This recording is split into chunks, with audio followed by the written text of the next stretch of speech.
Hello, everybody. I'm Daniel Montiglio from Foreigner BG, and today, in our new episode of Expat Stories, we have with us Reese from Jamal in Bulgaria YouTube channel, and he's gonna share with us his experience here in Bulgaria.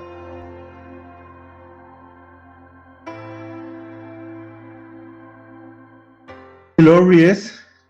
How are you today? I'm very good, thank you. And what about yourself? I'm doing pretty good, and I'm very happy to be with you today and you to let us a little know what you're doing here in Bulgaria and your whole experience in this country. Awesome. Yeah. So, what would you like to know? Are you ready? I'm very ready. All right. We're gonna start. Tell us what is your name and what is your nationality for the people that still don't know you.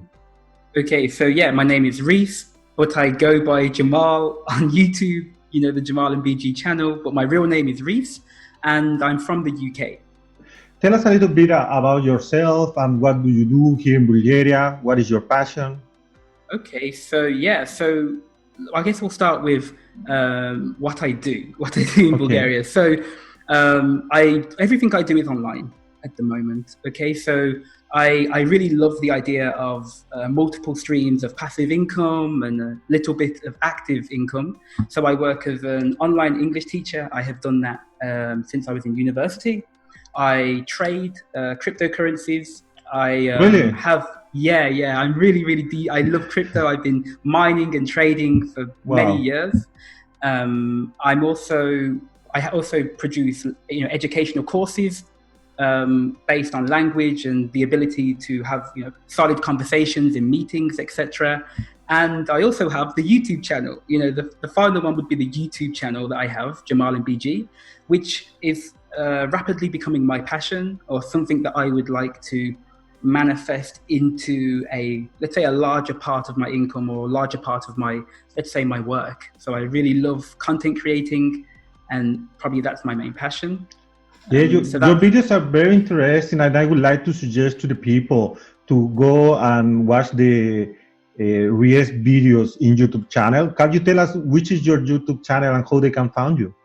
Yeah, so you can find my channel. You just go on YouTube, put in Jamal BG. The actual channel is called Jamal in BG, but you can just go on the search Jamal BG and it will come up. My videos vary from conversation about life in Bulgaria, food reviews, to also standard vlogs, like normal travel vlogs. And it's just whatever I enjoy. I don't have an aim or a vision per se. All I really want to do is just have fun, share content. And if that brings value to people, they can follow, they can watch. And, but everything is related to Bulgaria? Mostly. The majority of it has been related to Bulgaria, yes. I would like to transition it to slightly more general, kind of like online work and the life revolving around that, with Bulgaria tied into it. Probably I have a longer term vision of kind of just helping people who have a vision and want to do something, whether that's here in Bulgaria, in Germany, in England, America, anywhere. But I'll also wrap Bulgaria into it, because I think Bulgaria is an incredibly underrated place, especially for people who love to do stuff online. And I think it gets probably a bit of a bad reputation internationally when it really shouldn't. It's really a really healthy place to build a business, to build an online project. All right. And why and when did you came to Bulgaria? Yeah, so I moved to Bulgaria 3 years ago, pretty much 3 years ago exactly. And the question was why, right? So about 3-4 years ago, I had I was the founder of a small startup. It was an email and domain hosting service that was international, but we had clients and people from everywhere. But my co-founder, he was Bulgarian, and I met him because I taught him English, and then he was a programmer, and he said to me, "Hey, we've got this idea. Do you want to collaborate? You know a lot about marketing, Reese." So we worked together. And after a while, I asked him more and more about this place, Bulgaria, because I was going through the process of being a digital nomad, planning to live in Spain and Portugal and Germany and all these countries, just traveling around and working online.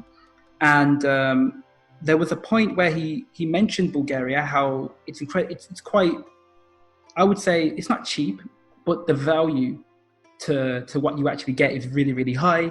He mentioned the nature. He mentioned how it might be a good place to try and to check out. And he also mentioned the tax. Everyone always talks about the low tax. So, obviously in the UK, it can vary, 20 all the way up to 40%, which is criminal, essentially. So, yeah, I said, sure. I just come back from Romania and I was thinking, well, I want, the Balkans seemed like a nice place. Wanted to remain in southeastern Europe.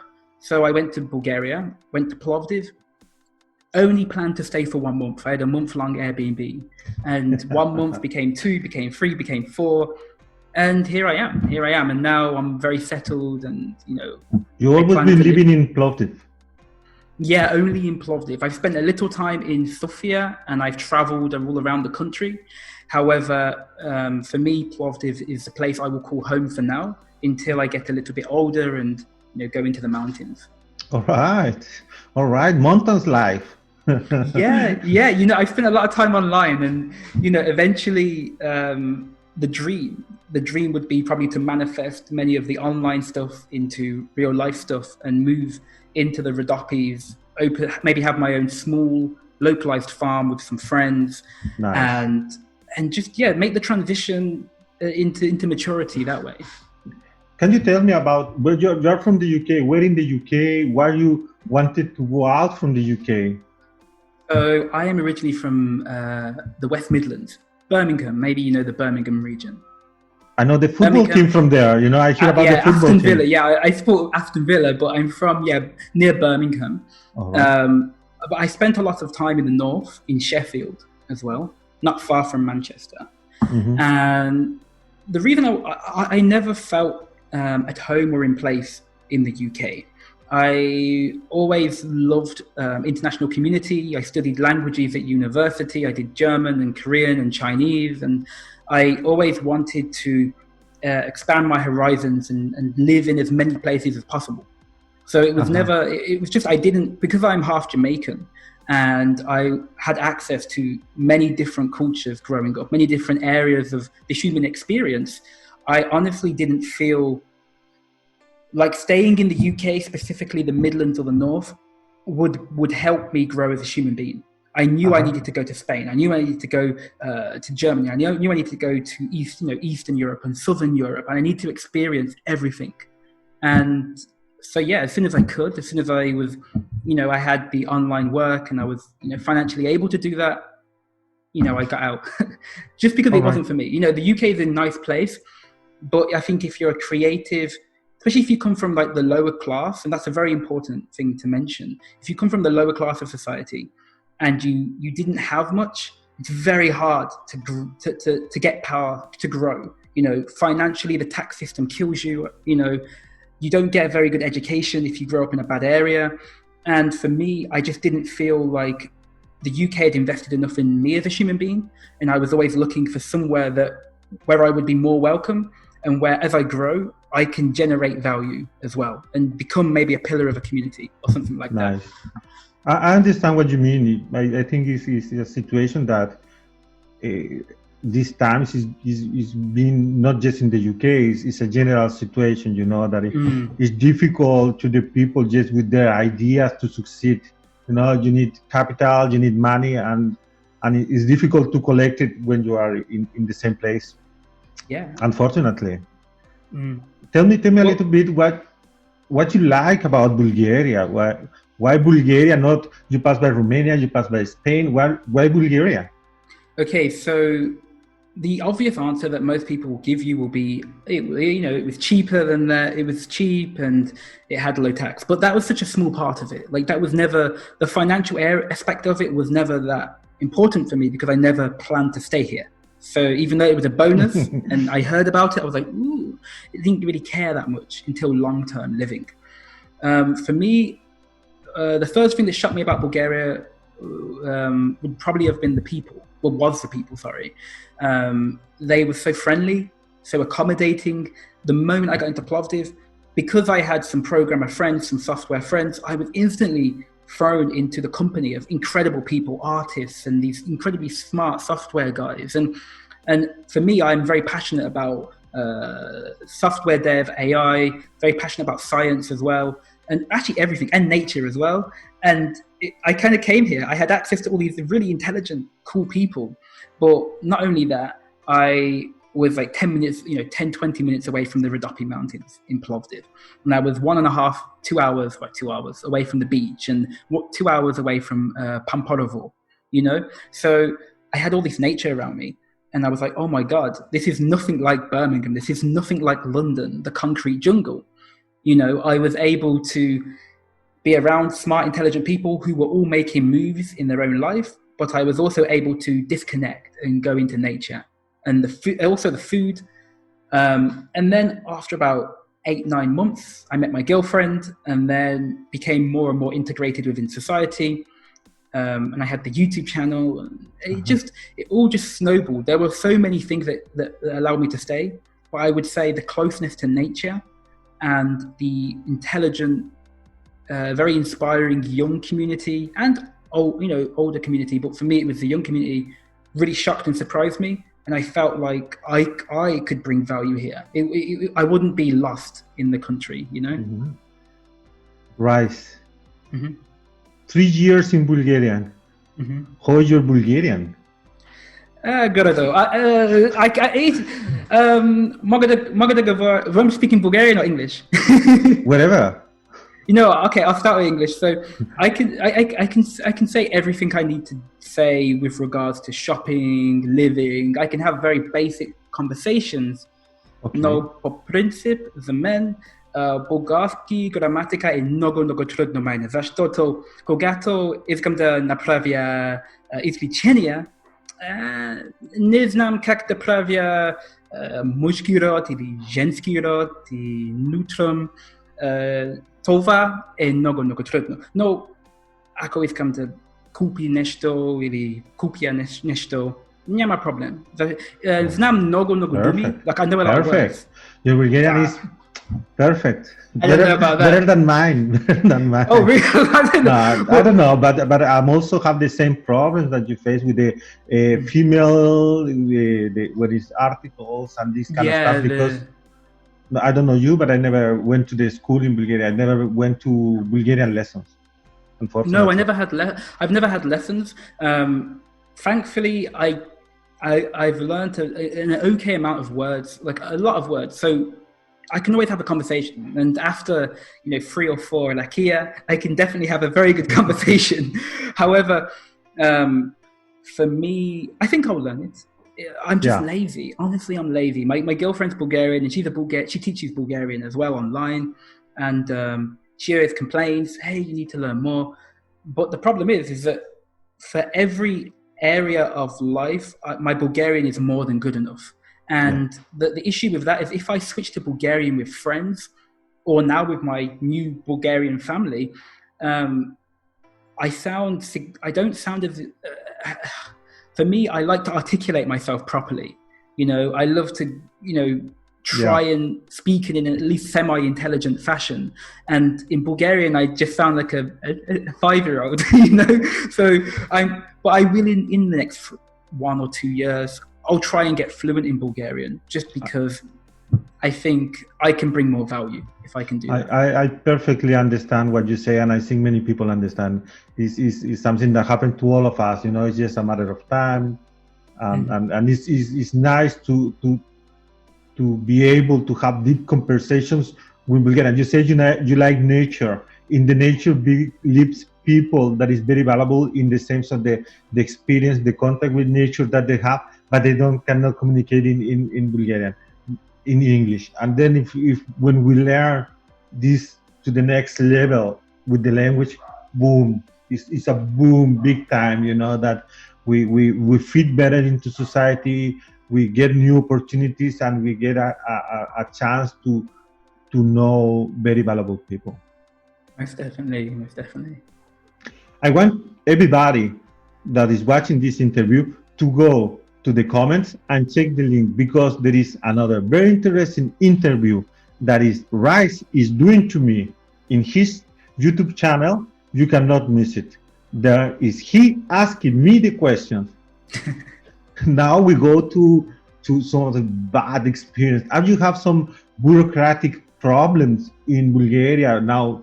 Brexit, UK, whatever. I don't know. How is that affecting you? See, everyone always asks me this, and I always go, I don't really know how it's affecting me. It hasn't affected me so far.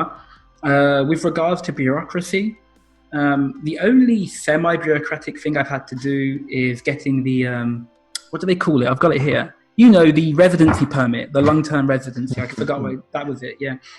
And it wasn't bureaucratic in the sense that you'd assume it would be, but it's just slow and inefficient. So, you go to the office, and I had my girlfriend with me so she could help translate all the complicated stuff. And then I had to go across the street, get a picture, go to a notary, come back. And for me, and this is one of the issues with when I speak to my friends about many things, whether it's licenses, buying property, investing, opening a bank, the vast majority of it could be automated or at least put online. Yeah.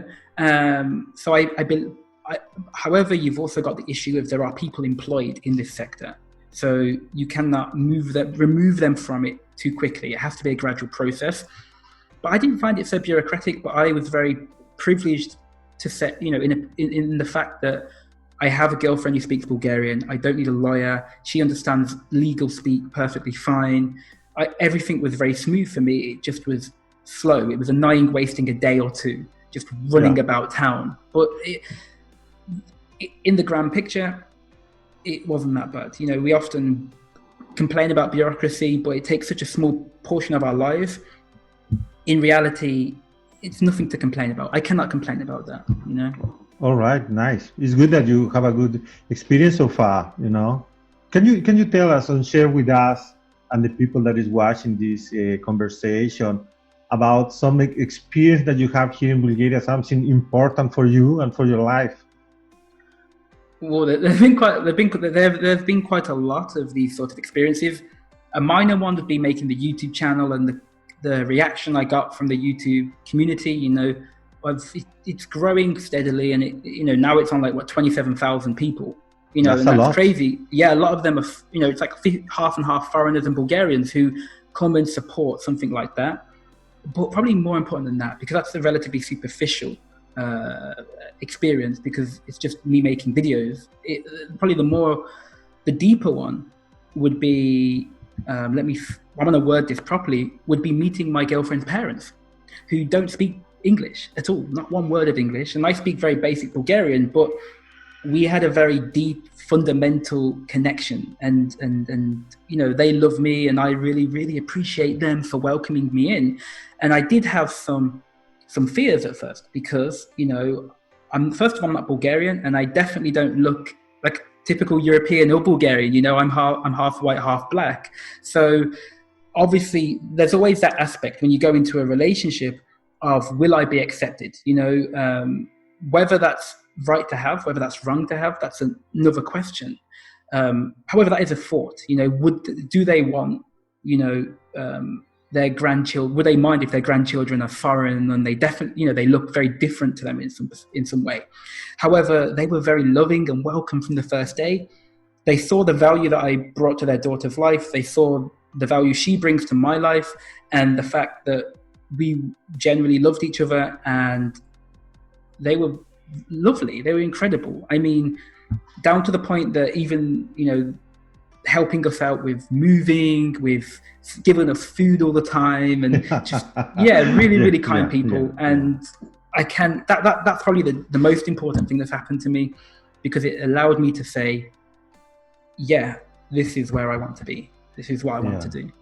It's something that happened when Bulgarians, when they accept you, they really accept you.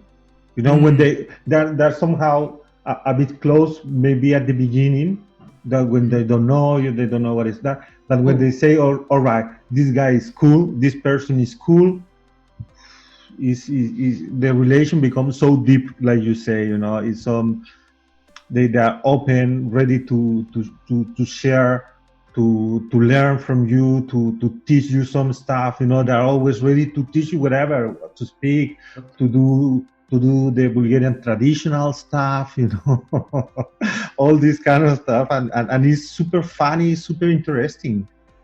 No, 100%. And actually, on that point of, you mentioned they really welcome you and they're honest with you. That's an interesting difference between the UK and Bulgaria, which I haven't mentioned yet, is if Bulgarians don't like something, they'll tell you they don't like it. If they like something, they'll really like it and they'll tell you they really like it. Whereas conversely, in the UK, we usually put on this facade, this mask. Is it okay? We'll say yes and we'll say it's okay, even if it's not okay. And if it's good, you never really know if someone really likes you on a deep, deep level. I'm generalizing with a lot of British society because we're too polite. We're too sorry, thank you, yeah, that's okay. And that, when I came here, it was a shock. But I learned to appreciate it because I'm like, these people are direct and they're not going to lie to me. Yeah, it's a bit scary at the beginning, Yeah. Okay, now we're gonna do an exercise, and if you have a magic stick and you can change something in Bulgaria, just doing like this, bling, what it will be? Okay, so the most obvious thing would be corruption, but we're not going to mention that because it's pointless. It would be something quite visual, superficial, and that would be to clean up the streets, the roads, and to plant more trees on the roads, on the street, across the streets, to generally the old Soviet buildings, to repaint them, to create a task force and repaint them. If it'd take a long time, but to do that, not to take them down, but to clean them up. The graffiti, especially the swastikas and all the stupid football hooligan graffiti, paint over that. And the reason I would do that and not change all the corruption, all the other minor issues that Bulgaria has, is because I think by doing that, especially the young people, they would walk down the street and they would have pride. And I think when the cities and the towns would be aesthetic, clean, well looked after, people would carry themselves also with with very high self-esteem, and they probably wouldn't, not everyone, but I'm saying they would look at the future more positively. Because you look around, even the old Soviet buildings, they look clean, they look nice. Even the roads, they look, they're not, with a ton of holes in the roads, and I think by scrubbing up, let's say the aesthetics of the towns and cities, you will be able to elevate the mood and the vibration that people work at and study at and live at. So that's probably what I changed. I never ever think about that. But I think it's completely true, Yeah. Completely true. I think our outside environment is essentially a manifestation of how we feel on the inside. And I think for a lot of people in Bulgaria, they have a relatively pessimistic or sad view of the future, because if you leave your house, if you see graffiti, swastikas, broken Soviet buildings, broken roads, on 50% of the streets outside of the city centers, which are very beautiful, you will carry that view of the world through the rest of your day. Unfortunately, yeah. I know I experience it, even now, I live in a nice new apartment, but if I look across, there are some Soviet buildings. And when I look across and I see the lack of trees and vegetation, I get a little pang in my heart, because I'm like, damn, this could be so beautiful. This could really be something. We could really make something here, but it just needs to be cleaned up. That doesn't mean replacing everything. That just means some paint. I think the money is there for that. The labor is there for that. It's just wasted somewhere else. And I think with cleaning up, planting more trees, creating a more green environment, everything else will start to come. People will want to stay because it's a pretty country. It's somewhere beautiful. If you go to Amsterdam, or you go to Munich, or you go to even Budapest, or anywhere in Hungary, or Britain, outside of London and in the smaller cities, it's very clean, it's very green. And when you're walking, you feel home. You feel very positive because everything's pretty. So I think that would be a good step. Maybe not the first step, but one of the steps we should take. Nice. I never think about that because I come from Chile, and it's not like aesthetically nice, Mm. you know. Mm. In general, they have beautiful places, but in general, yeah, yeah, you think you're completely right. Okay, and okay, you said you're half Jamaican, half UK. Do you speak any other language? Basic Bulgarian, English, very good. Tell us a little bit Uh, about that. yeah, so obviously some Bulgarian now. I speak basic German. If I'm in Germany for 1 or 2 months, then I'll start to get more and more fluent and comfortable. But it's been a long time since I've been there. Also Chinese and Korean, so Mandarin and Korean, which are very different. People think they're similar, but they're extremely different. Because I studied them while I was in university. I was doing Uh-huh. international business and languages, and I just started grabbing I wanted the most difficult languages because I don't know, I was just a Why? masochist. I was like, okay, yeah, I was like, Well, why? I was just I like to mean, hurt my head. I wanted to, be in pain of studying these impossible languages. So I did Chinese, and then I did Korean, and then I did some German, and Bulgarian. Yeah, that's it. That's it, nice, really. nice. And this language, well, I suppose, help you when you travel around. You know, which country you have been? Have you been in Europe, somewhere outside Europe? Yeah, so the countries that I remember properly going to, Hmm. I'll talk about those. Um, I haven't been outside of Europe, properly. Let me think. Okay, so Spain, obviously Spanish islands, Greece, Greek islands, Germany, Hungary, Bulgaria, Romania. Where else? Kosovo. Really loved that place. Kosovo Right. was really Okay. good. Yeah, North Macedonia, or depending on who's watching it, North Macedonia. Yeah, that's about it for now. Stuff that I really remember, and I could. Oh, Turkey as well. You know, principally, I love Southern Europe. I love the mentality. I love the way people are. I love the weather. I'm not made for the rainy British weather, So the past 7, 8, 9, 10 years, I've stayed pretty much here and a little bit in the north of Europe. Hmm. But yeah, Okay. Tell us a little bit about. You say you have your YouTube channel. What else are you doing? What are your projects? What you would like to share with us? yeah. So my main project, I guess, the online teaching is all freelance. It's all through myself, but and it's usually focused on conversation ability. I don't really like teaching grammar rules or vocabulary to people. I mainly work with business people or high level, let's say, speakers who really want to, let's say, present properly, or just how to take control of a room or something like that. That's where I am. That's what I'm happy doing. But apart from that, I make language courses, conversation courses. The YouTube channel is now taking up most of my time, or will be taking up most of my time in the future, because that's where I want to be.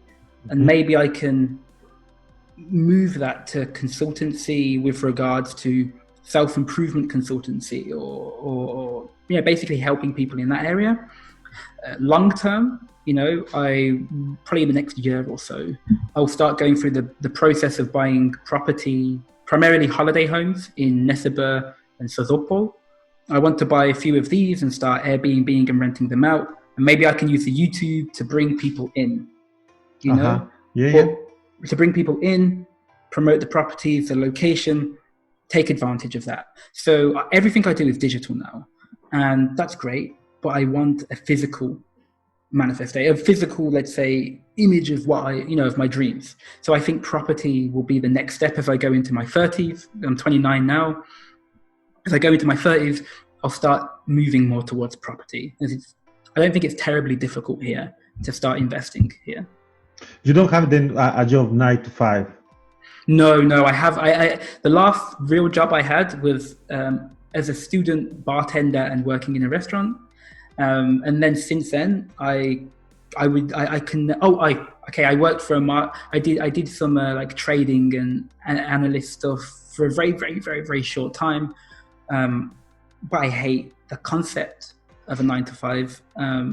I can't do it. I just feel like I would be sacrificing too much of myself to build someone else's vision and dream. And as soon as you realize that when you stop working 9 to 5 and you start manifesting whatever the hell you want, things just gravitate to you, and you don't have to just do one thing. You can do this is it. And that's what I love. So I'd never ever work a 9 to 5. Nothing against people who want that. Some people like security, they like it. But for me, I'm too chaotic, and I like to start new things every year, pretty much. Mm-hmm. What about are you taking new students? If somebody want to enroll in your conversational online classes, how they can reach you? Well, actually, at the moment, I'm kind of not taking new students. Okay. I have too many. I usually have too many, so I have to reduce them usually every few months. So, sorry guys, you can watch the YouTube videos, but with regards to teaching and conversation, it would be on, maybe if someone managed to email me via the YouTube and they were a specific person, maybe a business person who wanted to improve their let's say conversation or presenting skills, maybe we could do something. But in reality, I don't want to take any more people on. It's too chaotic. Yeah, you don't want to teach 18 years old person that is at another level. Yeah, if they're young, maybe they're very young. Maybe if they're like a really forward-thinking programmer with a startup or something. Like I have one kid who has a pretty successful startup, and he's like 19 or something, but he didn't go to uni, and he's like a genius. And it's great to have a conversation with him. He helps me become smarter. But with regards to my teaching now, it's based on a value exchange. So I don't just want money, because that's not really that valuable once you learn how to get it. What I want is a good human experience. I want to help someone actually get somewhere, and I want them to give me something, like inspire me or excite me, and that's what I prefer to do now when I'm teaching. Super. And we reached to the last question, and I want to ask you, which advice, already you have been here 3 years in Bulgaria, which advice you will give to somebody that is thinking to move to Bulgaria? What you will say to them? Is that practical advice or like whatever you want? Okay, so practical advice would be, join the Facebook pages, Expats in Plovdiv, Sofia, Varna. Join these expat pages.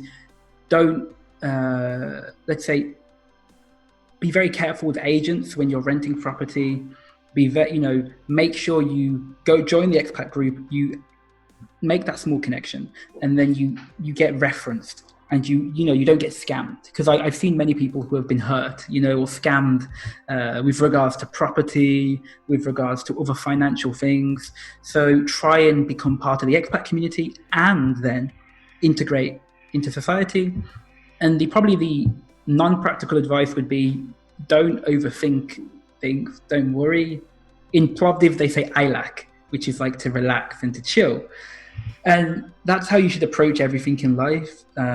If you want to come, just come. Don't overthink it. Don't try to plan things. Just come, get your little Airbnb for a month, join the expat community, and let things flow organically and as natural as possible. Don't try and be a robot and, I need this and this and this and this. Things will happen if you just trust the process, if you just take every day as it comes. All right. I think great advice. And I want to thank you very much for being with us today and sharing your experience with all the expat community that sees these videos. Awesome. Thank you, man. It was fun anyway. I really enjoyed just chatting and saying stuff. So, thank you. Have a good day. Thank you very much. You too, mate. Take care. Ciao, ciao. Take care. Ciao. If you enjoy this video, don't forget to share and subscribe to Foreigner BG Facebook page and YouTube channel.